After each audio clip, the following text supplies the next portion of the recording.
Tired of life just happening to you? Sick of your daily routine and want to experience real progress?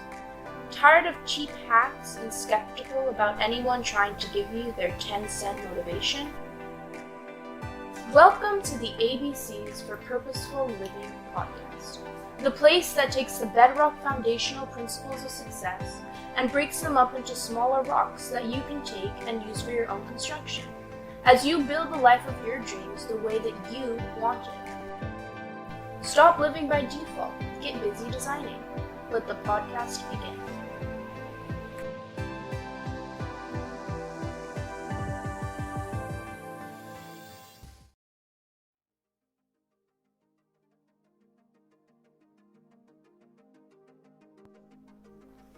David Thurmer is an award-winning transformational life coach, leadership expert, and speaker.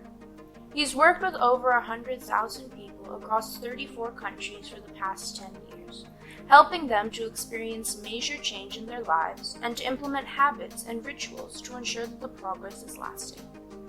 Through his immersive seminars, live events, and coaching retreats, he makes you shake down your life, beliefs, and habits to their foundations in order to help you build a more intentional and powerful future. It's these foundations that he is bringing to you week by week in these podcasts, with the goal of helping you, wherever you may be, to get a hold of your life and turn it into something amazing. Welcome to the ABCs of Purposeful Living podcast.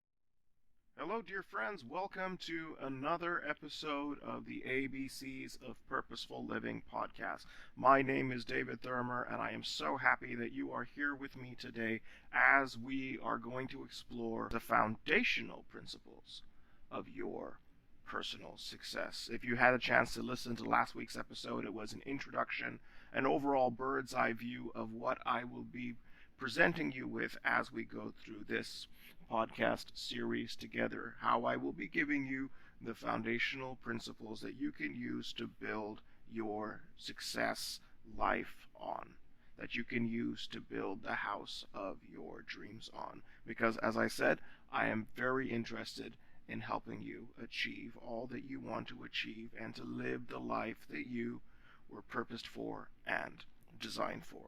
So last week was our introduction, and this week we begin by stepping into the actual foundational principles. And today is our very first principle.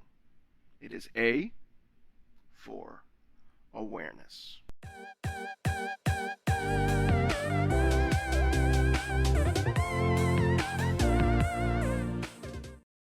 Now, what is awareness and why is it important? In my 12 years of experience of working with people all around the world, the most important thing in any breakthrough is always awareness. The place where you have to start in order to experience success, in order to even experience just a realization, is awareness. And it's not just me who thinks this. Psychologists around the world agree that awareness is arguably the most fundamental issue in human psychology. You know, around 500 BC, 2,500 years ago, a man named Sun Tzu in China, who was a military strategist in general, wrote a very famous book which is called The Art of War. In that book, Sun Tzu says this: all victory is possible through awareness of three simple elements: of you, of your environment, and of your enemy.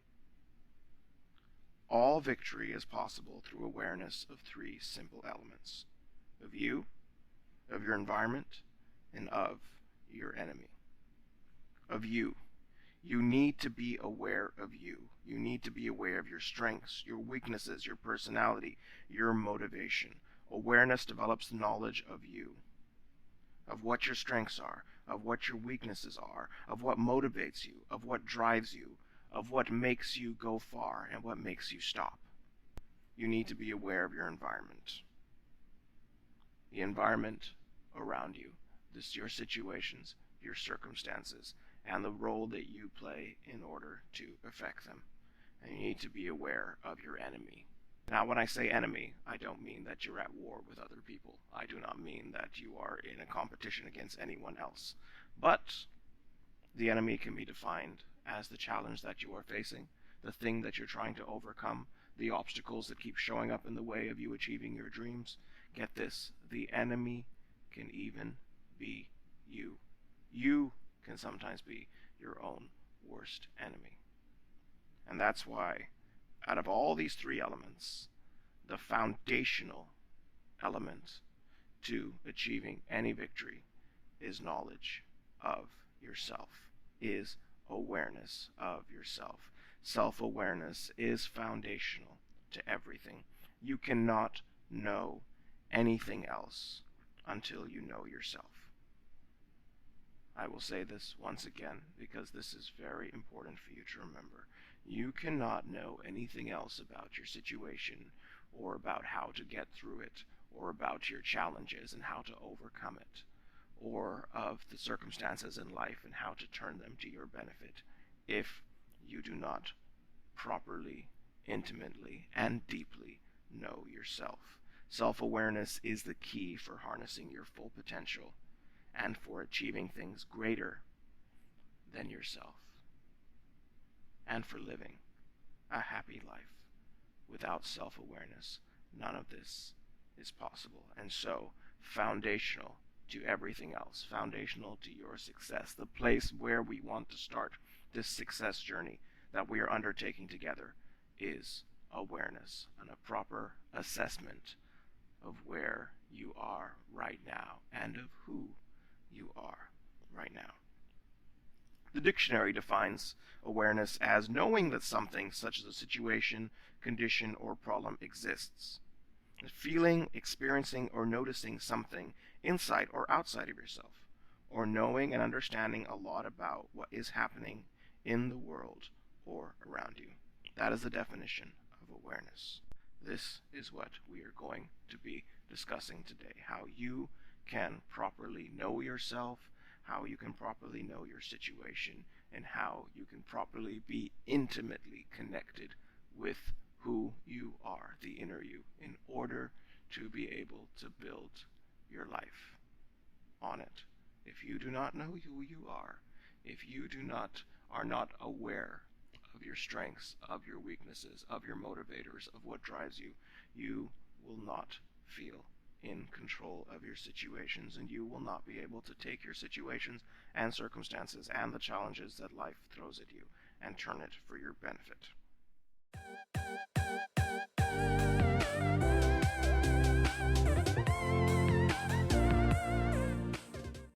Does self-awareness matter?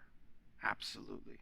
Awareness is the basic requirement of human survival. I'm going to say that again. Awareness is the basic requirement of human survival. If you are not aware of your circumstances, if you're not aware of the things around you, it is very easy for life to completely destroy you. A lack of awareness when crossing the street leads to you being run over by a car. A lack of awareness for what you put in your food can lead to you dying of poisoning.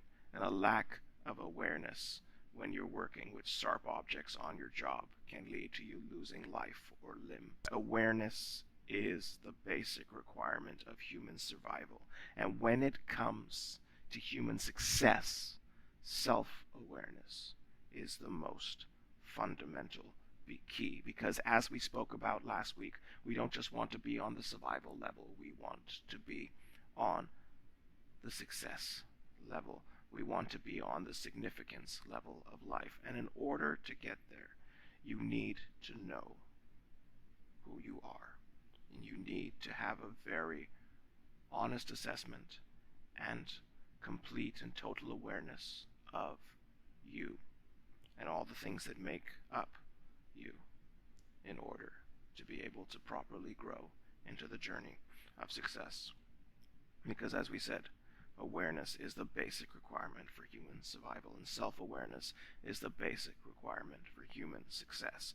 From the time you are born till the moment you die, you alone are your constant companion. A person lives with themselves their whole lifetime.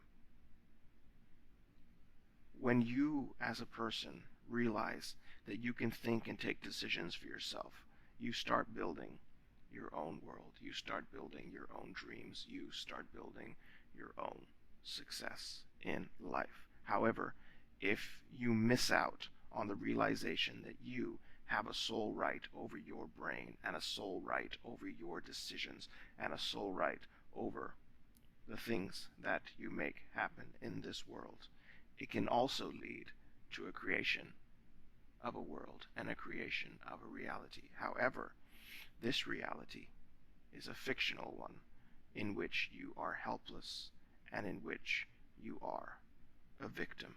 You don't have control over your circumstances. Your circumstances have control over you.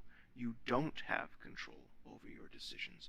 Your decisions have control over you. You don't have control over the problems of life. They have control over you. Now, the funny thing is, we believe this reality completely. No matter how untrue it is, it becomes a very strong reality for us, and most people cannot move beyond that. I don't want to spend too much time talking about victimhood today because that's coming up in the Success Principles E when we start talking about excuses.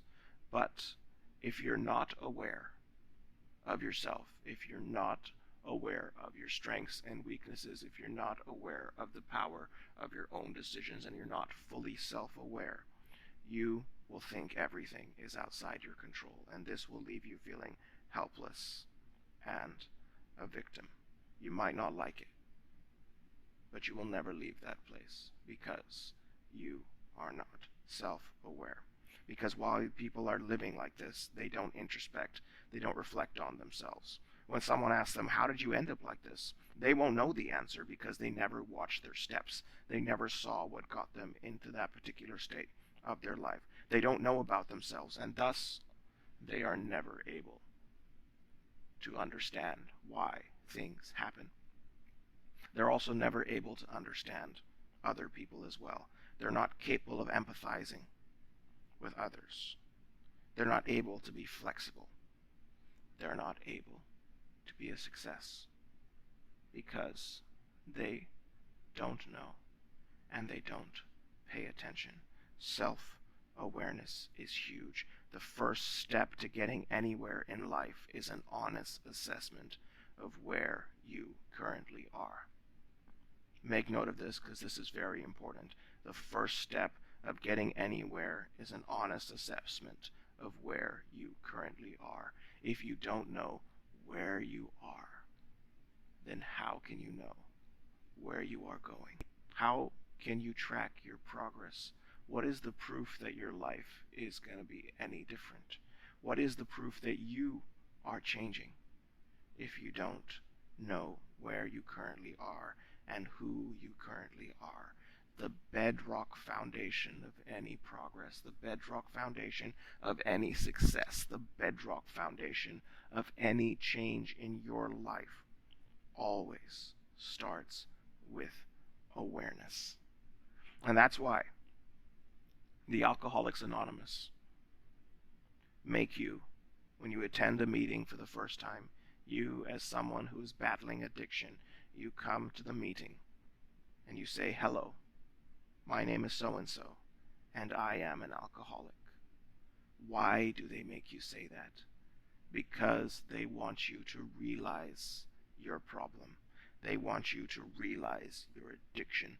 They want you to realize that you have the issue, because the first step to fighting a problem is realizing that you have the problem in the first place.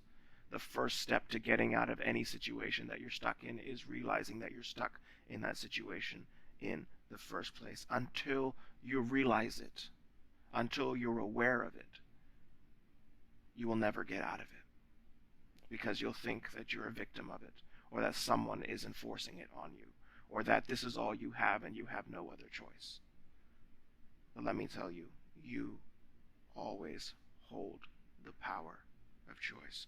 You always hold the ability to make the best of everything, because, as the very famous survivor of the Holocaust, Viktor Frankl, wrote in his book A Man's Search for Meaning, which I really encourage you to get your hands on if you have a chance, because it'll transform your experience in the way that you see this world. He said, the last of the human freedoms is the ability to choose a person's attitude and a person's reaction to any situation and circumstance that they're in. This is coming from a man who had everything taken from him.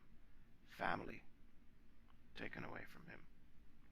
His name taken away from him. His freedom taken away from him. His basic needs for survival taken away from them.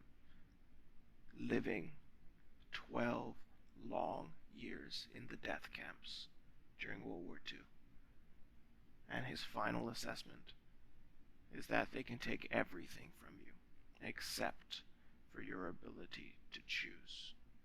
To choose what your reaction is going to be. To choose what your decisions will be, no matter what the situations and circumstances are. That is your power. But if you're not aware of it, you will be run over by your difficulties. You'll be run over by your circumstances, and you will never face them.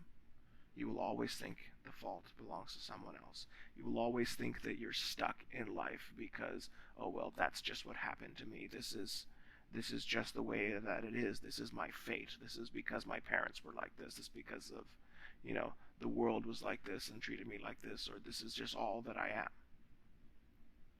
Until you take the time to become aware of who you are, of your capabilities as a person, also as your weaknesses and pitfalls as a person, you will not be empowered to move out of your circumstances. You will not be empowered to make positive and lasting change, which is why the Alcoholics Anonymous, they will always make you come and say, hello, my name is so-and-so, and I'm an alcoholic. Because when you admit the fact that there is a problem, you can start finding help. Because the first step to getting anywhere is an honest assessment of where you currently are.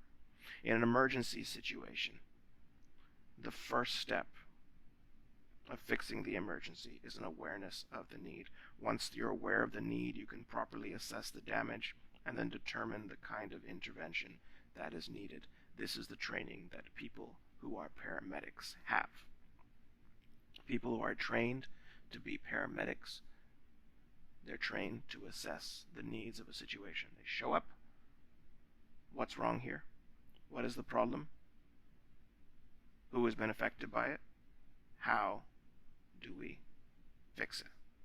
Because the first step to getting anywhere is an honest assessment of where you currently are. More than that, self-awareness is the key cornerstone to emotional intelligence, according to that very famous author, Daniel Goleman.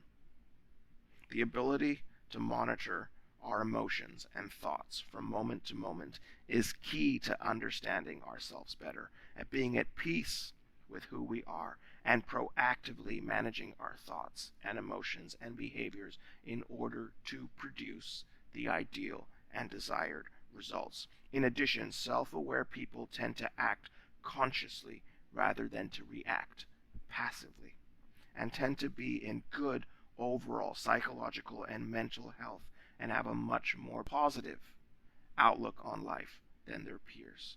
They also have a greater depth of life experience and are more likely to be compassionate with others as well. These are the benefits of being a self-aware person, and a number of researches undertaken around the world have shown that self-awareness is a crucial trait of successful leaders in any field.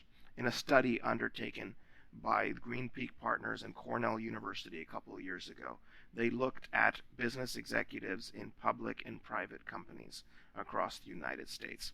The people that they interviewed all had revenues from $50 million to $5 billion a year. and they found that a high self-awareness score was the strongest predictor of overall success. In this study, self-awareness was the strongest predictor of overall success. If you're aware of yourself, and then you're aware of your situations and you're aware of your circumstances, you are most likely to be successful, because it is the key cornerstone to your emotional intelligence. And when you are self-aware, you act consciously, you are more at peace with who you are, you proactively manage your thoughts, you manage your emotions, and you manage your behaviors better. It just makes you a better overall person, and it enables you to handle whatever life throws your way. It makes you more than just able to handle it. It makes you be able to take anything that life puts on you and to use it as building blocks for greater success.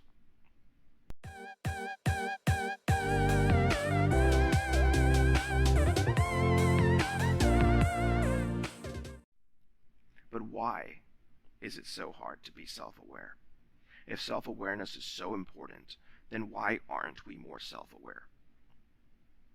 You would think that if self-awareness was so crucial to our success, why would we not be more self-aware? Why would we not take more time to focus on it? Well, I'm going to give you here 5 enemies of self-awareness. And as I am telling you this, I want you to take notes. I want you to write it down. And I want you to go back and ask yourself questions later. How are you doing in each of these areas? Do you fall in any of these categories? Do you have weaknesses in any of these things? Are any of these 5 enemies of self-awareness, do you have them in your own life? If you do, start finding ways to work on them. Here are the 5 enemies of self-awareness. You ready? The first one is lack of mindfulness. Most of us are simply not there to observe ourselves as we go through life. We go through life without observing ourselves as a person, without stopping to objectively study ourselves as a person. Why do we do the things that we do? Why do we react the ways that we react? Why do we do the things that we do? Why do we feel excited to do certain things and completely dread doing other things? Why is it that no matter what situation we are in, when certain things happen, we will always react in a certain way? Why is it that we procrastinate? Why is it that we take initiative? In what situations and circumstances do we perform better? At what times of the day do we perform better? Most of us never take the opportunity to be aware of these things. We have a serious lack of mindfulness about our own lives. Now, that doesn't mean that we lack mindfulness in general. It's just that we are always mindful about other things.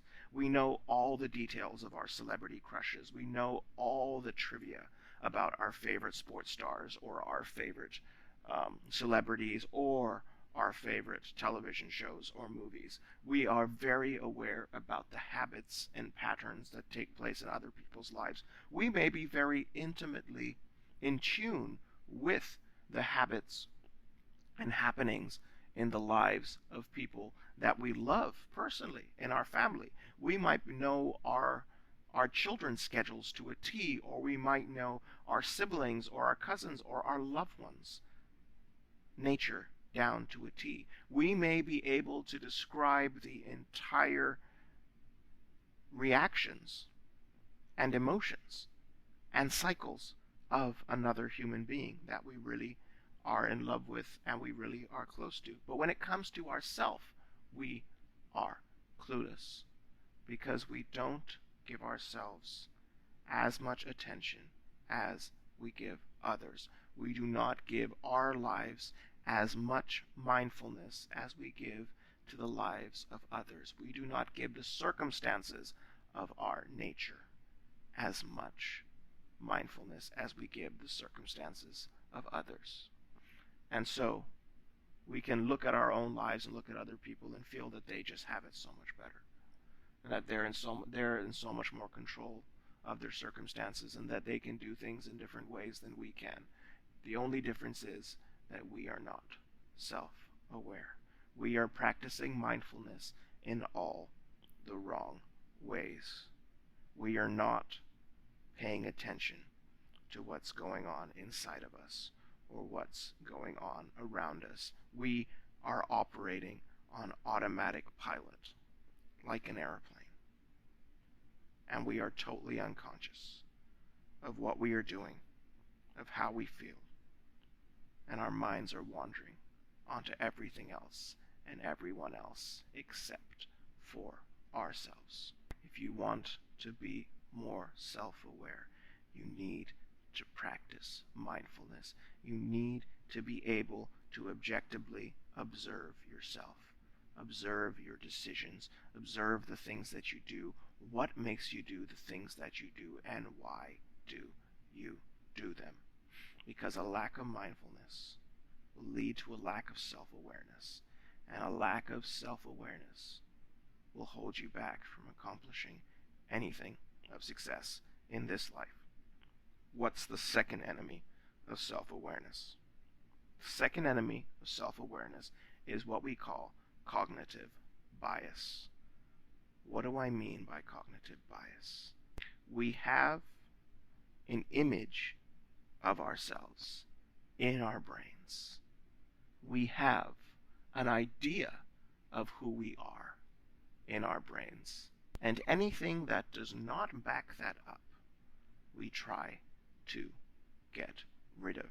Now, most of the ideas that we have in our brains about ourselves usually have come about by the ways that we have tried to meet certain ideals about ourselves, or ideals that other people have put on us, generally so that we can be better liked by others, that we can be better accepted by others, and that we can possibly enter into better circumstances or circles.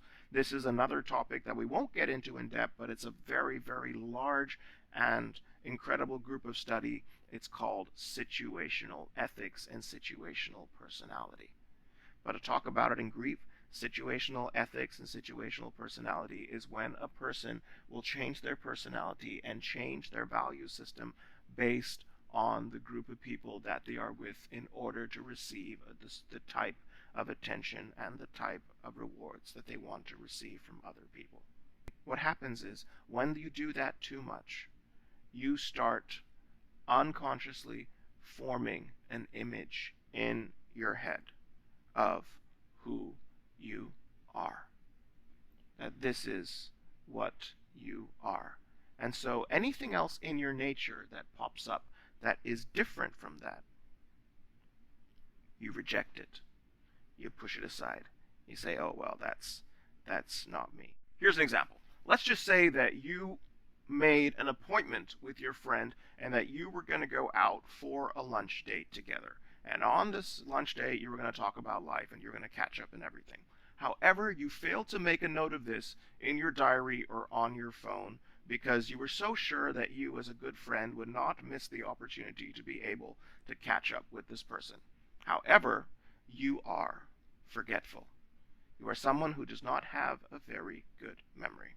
And so you failed to make note of it. Sure enough, you got busy doing something else and you miss the lunch date. When your friend calls you back and says, why did you miss it? I was there at the restaurant. This does not fit into your narrative of being the good friend who is always there for each other and always there for the people that you love. And so you start victimizing yourself in the circumstance. Yes, but I wasn't able to do it. My mom was sick and someone else came up and they put this job on me and my boss gave me all this extra work to do and I had to do it and I couldn't get away because there was so much that needed to be on my plate. And then I really wanted to call you, but then my phone was dead. And then by the time I got it charged it was too late and I missed the meeting and so I couldn't inform you. What are you doing? You're creating various negative realities to fit within your cognitive bias. Your cognitive bias that I am a good friend.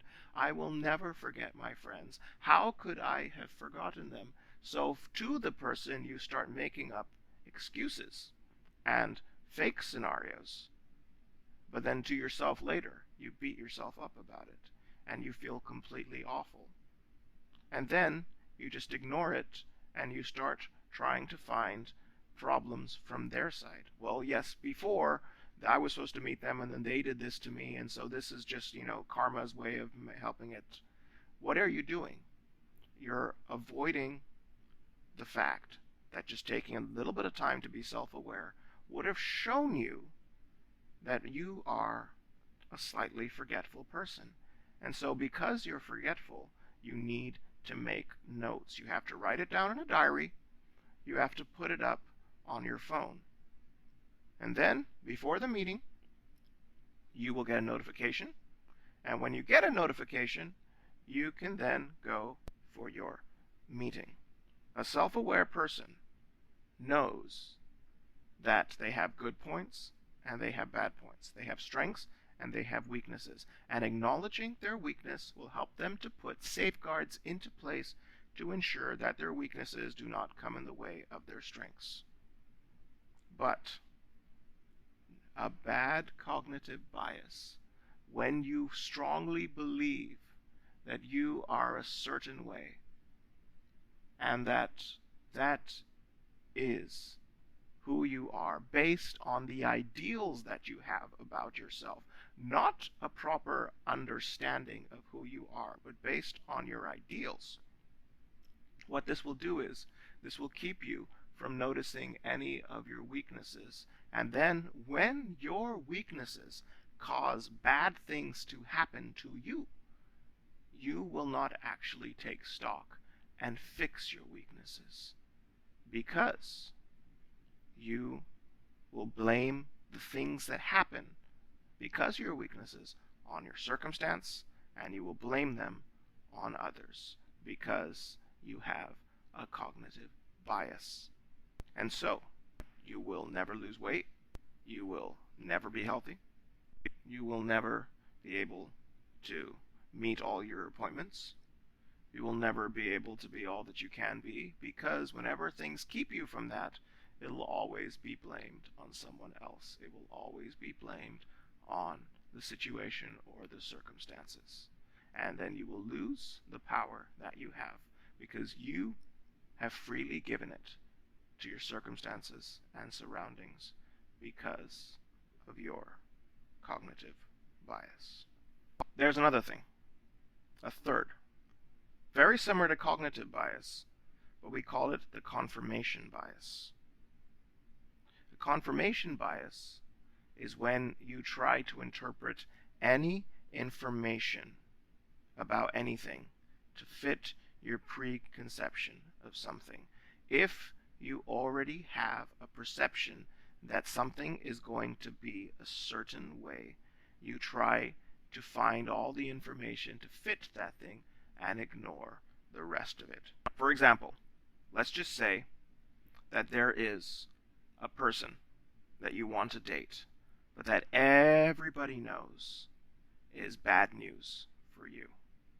Everyone knows that this is going to end up in disaster because that person is mean, because that person hurts other people, because anyone who's ever been with that person, they will always say at the end that it did not turn out well. But you ignore all those things, and you want to do it. You have a preconceived notion that I like this person, I would like to be with this type of person, and so you only start looking for good things.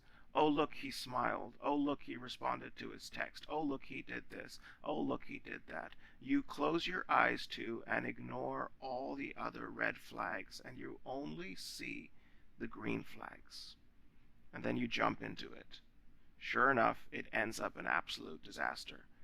And then when you come out of it, you're like, how did I not see all those red flags. You want to know why?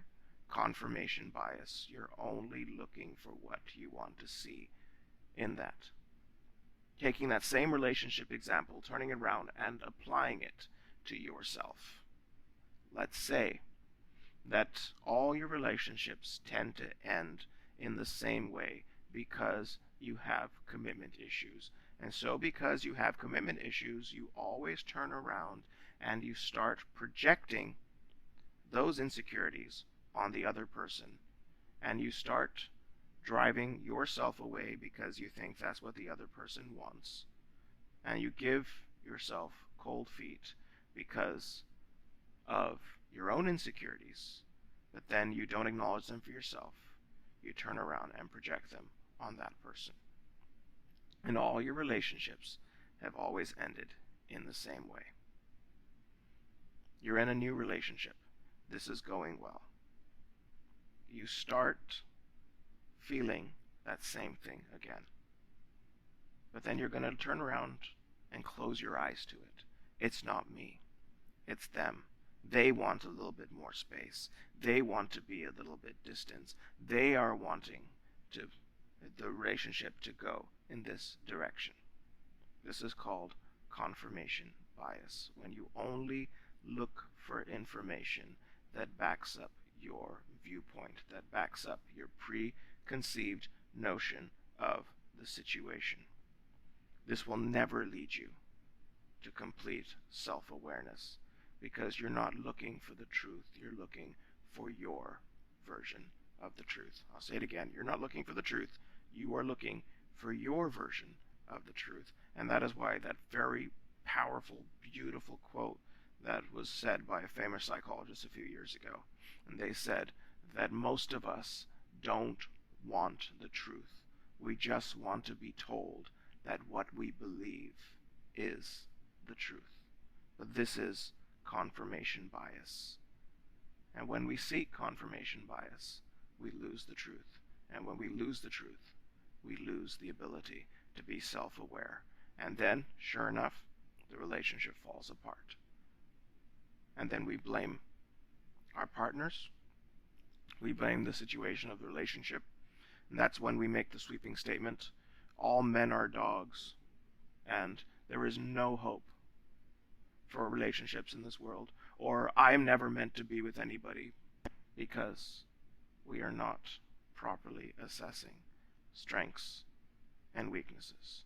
We are not properly, intimately engaged with ourselves. And so because of that, we are unable to fix the situation and find ways to help ourselves through it. Are we incapable of love? Of course not. Are you incapable of commitment? Of course not. Are you incapable of ever having a satisfying, meaningful relationship? Of course not. But in your current state, in your current lack of mindfulness and cognitive bias and confirmation bias, are you? Yes. And you will always be. But it's not going to be anyone else's fault but yours, because you are refusing to be mindful, refusing to look beyond your cognitive bias, and refusing to look for anything else than confirmation bias. You are sabotaging your own self-awareness, and then that lack of self-awareness is sabotaging everything else in your life and in your relationships. I said there was 5 things that keep us from self-awareness. I'll give you the last 2 now. The next one is unwillingness to seek feedback. We don't want to receive constructive criticism because that would be devastating to our confirmation bias. That would be devastating to our cognitive bias. We have an image of ourselves that we've built up to protect ourselves, and we live in that as if it was a glass house, and we don't want people to throw stones at it. We don't want anything that could happen that would bring our entire world down around us, around our ears. Now, it doesn't matter if that glass house is a horrible place to live. It doesn't matter if that cognitive bias if that ideal that we have about ourselves is a good one or a bad one. Our mental home, our mental state can either be a good one or an awful one. It doesn't matter. We are scared to move out of it because we find security in there. We feel that this is home. This is our ideal. This is our concept of who we are. And so because of that, we don't really want to move out of there or experience anything else that's different. And when anyone says anything to the opposite, we reject it. We are unwilling to receive feedback, and we are unwilling to seek it out for ourselves. Criticism can be very good for us. If we are honest with ourselves, we will accept the fact that there are things in our nature that are lacking, and that when other people point it out to us, we have an opportunity to improve. Most of us are blind to our own faults, but trust me, our friends are not. Like I always tell people in my seminars and conferences that I do, I said, I want you to think of something in your nature that you need to improve on. And if you can't think of it, ask your friends, and they will give you a whole big long list. Because while we might be blind to our own faults, other people are not. Other people see things that we can't see and that we don't see, or that we choose to ignore because of our cognitive bias and because of our confirmation bias. But other people see them, and their feedback and their criticism can actually, when taken and properly processed mindfully, can help us to build a better life for ourselves. However, when we don't seek feedback and when we don't receive it, it becomes another stumbling block towards our self-awareness. Here's the last point of obstacles to self-awareness. We call this remembering yourself rather than experiencing yourself. What does that mean? Remembering yourself rather than experiencing yourself. Let me tell you something. There was a very famous quote. I don't know the author who said this, but when I heard this has stuck with me through years. It said, most of us don't have 5 years, 10 years, 15 years, 20 years, 30 years, 40 years, 50 years of life experience. We have 1 year of life experience repeated 5, 10, 20, 30, 40, 50 times because we never take the time to stop and take stock and properly assess what life is teaching us and what we are learning from it. We go through life and we look back at our memories, and we've been through a lot, but we are still the same person. We've not grown because of them. We have gone through life. We have not experienced life. We look back at ourselves and our memories, but we've not experienced them. And because we have not experienced them, we have not learned from them. Because we have not learned from them, we've not grown through them. And because we've not grown through them, we face the same problems and fall into the same holes every single time. We face the same circumstances and always go back to our default nature because we are not self-aware, because we are not experiencing things properly. We're not taking stock of things. As I said, the 5 enemies of self-awareness: a lack of mindfulness, a cognitive bias, a confirmation bias, an unwillingness to seek out feedback, and remembering self rather than experiencing yourself. Take a minute to take stock of these 5 things and ask yourself, how are you doing in them right now? How are you doing in your journey of becoming more self-aware based on these things? Do you need to improve in these in any way? Let me tell you, if you work on them and you really try to do your best in them, you will experience success.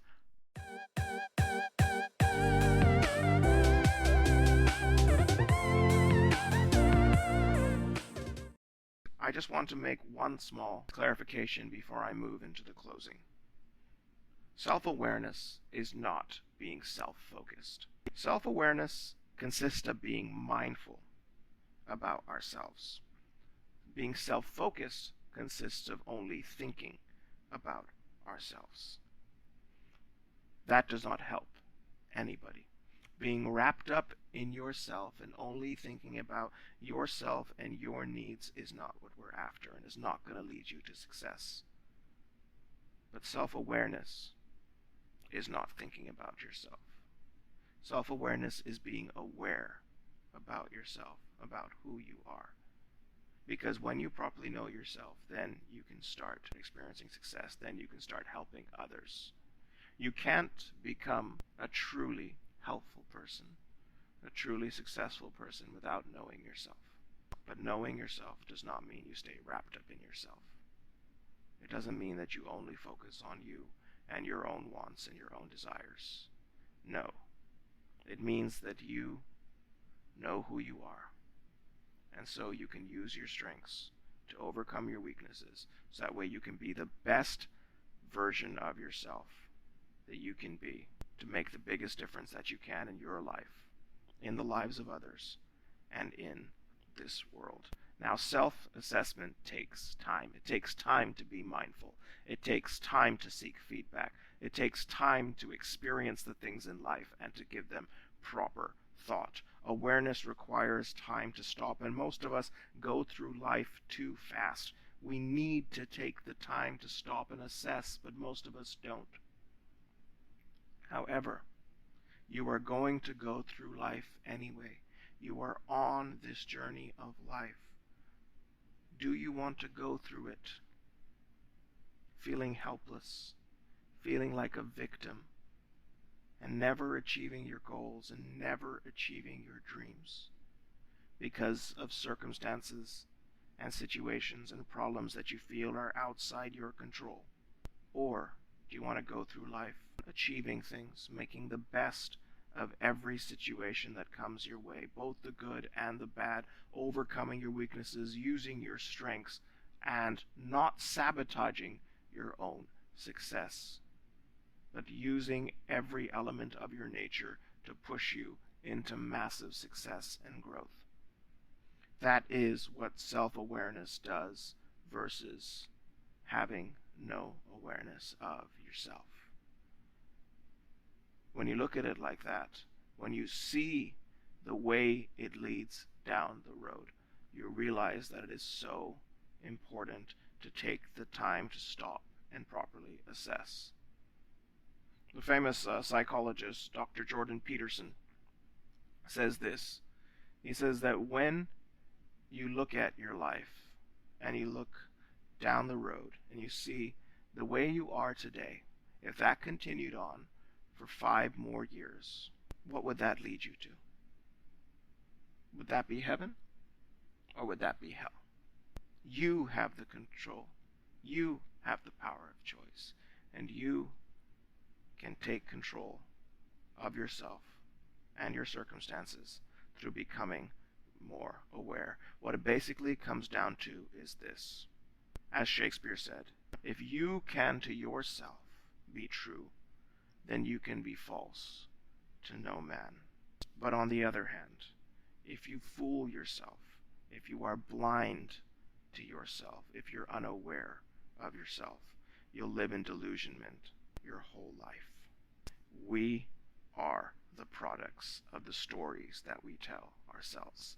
Our life will always be the product of the stories that we tell ourselves in our minds. And so, if your life is on the wrong track, if your life is not where you want it to be, could it be that you are the one sabotaging your own success? I think it was Jim Rohn who said it. He said if most of us could take a stick and beat the person most responsible for where we are in life, each of us wouldn't be able to sit for a week. Because the only person, if we're really honest, that we can beat up is ourselves. Because most of us end up sabotaging our own success. But get this, because we are our own worst enemy, because we are the ones that sabotage our own success. At any moment we can decide to change that. At any moment we can become more intimately aware of ourselves and start making positive decisions and start making positive change. Any of us at any point have the power to make the switch over, to move into a better life, to move into better situations, to move into more success through becoming more aware of ourselves, through becoming more mindful, taking proper stock of ourselves, and to see how we can truly become successful. So here are some tips that I want you to do, and we'll close with this. These are tips that you can do today, right now, to make sure that you are more self-aware. The first thing you can do is create some space in your schedule. Create some time to properly stop and think and assess. Don't go through your day without taking some time to reflect on it. Could be first thing in the morning, could be last thing in the evening, could be in the middle of the day. I don't know what works well for you. But whatever time is best for you, take a few minutes, stop, assess, see where you are, see how things are going. You need to be more self-aware, and to do that, you need to take the time to do so. Next thing that you can do is practice mindfulness. Mindfulness is being present in the current moment. It is paying attention on purpose to your present moment, and not in a judgmental way. It's just looking at it objectively. Why am I doing this? What's causing me to act in this way? What is driving my decisions in this moment right now? Not in a judgmental way, in an objective way. Because when you start observing yourself more, you start seeing patterns. And once you start identifying the patterns in your nature, you can start changing them. The next thing that you should do, and this is very, very important, keep a journal. Write things down. And don't write down things like, "Dear Diary, today at 10 o'clock, I went for a meeting." That's not the type of journaling that we are talking about, and that's not the type of journaling that you need or that will help you to become successful or more self-aware. No, the journaling that I want you to do is I want you to journal your experiences. When something happens, how did you react to it? What thoughts entered your head? How can you look at this objectively and mindfully? And what are your observations based on that? That's what you should be journaling. And then you can go back and revisit it and add more thoughts to it. You are finding a way to chart your progress. You are finding a way to make notes of things. You're finding ways to take stock of things. You need to take the time to stop and record your life, to write about your inner world. What are you feeling? What are you saying to yourself? How are you experiencing the things that you are going through? You may be surprised at what you start writing down, but then you will start experiencing growth, because you'll be aware of your reactions and your circumstances, and then you can start making positive change. Another thing you can try today is ask for different perspectives. Ask for feedback. Ask the people that you genuinely know care about you and love you. Ask them for their thoughts. Ask them for input into your nature. And then reflect on it. And look at it objectively. And then look at your own self objectively and practice mindfulness in this way. And see whether or not it be true. And if it is true, see how you can use that in your own life to grow and to change. Because at the end of the day, that's what we're after. We're after growth. We're after progress. Because true happiness comes from growth. True happiness comes from progress. Today, make some time for yourself. Today, practice mindfulness. Today, keep a journal. And today, receive feedback. All those things will help you to become more self-aware. And when you are more self-aware, you will start experiencing success. To close, I want to read a very beautiful writing by a woman named Portia Nelson. It is called An Autobiography in 5 short chapters.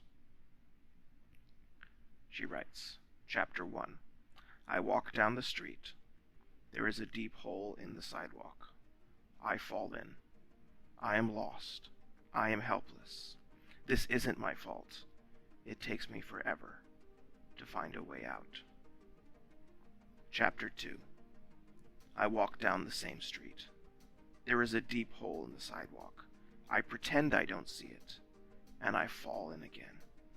I can't believe I'm in the same place, but it isn't my fault. It still takes me a long time to get out. Chapter 3. I walk down the same street. There is a deep hole in the sidewalk. I see it is there, and I still fall in. It's a habit. My eyes are now open. I know where I am. It is my fault, and I get out immediately.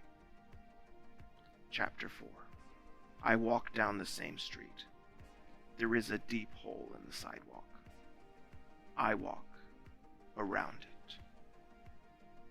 Chapter 5.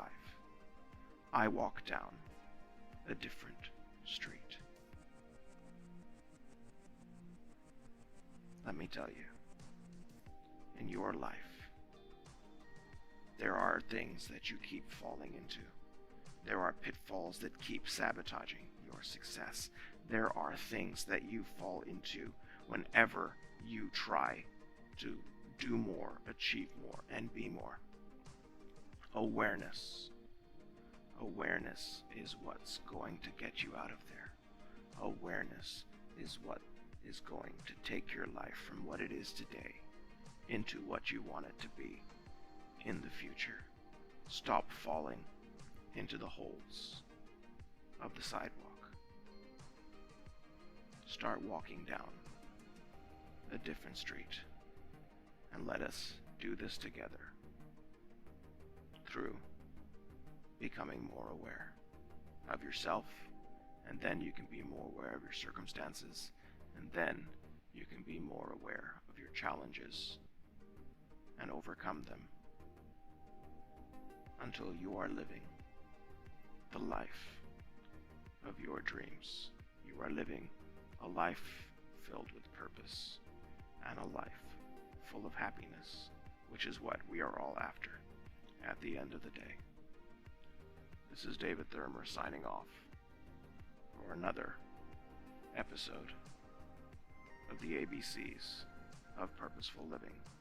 I will see you next week, same time, same place, for another foundational principle for your personal success.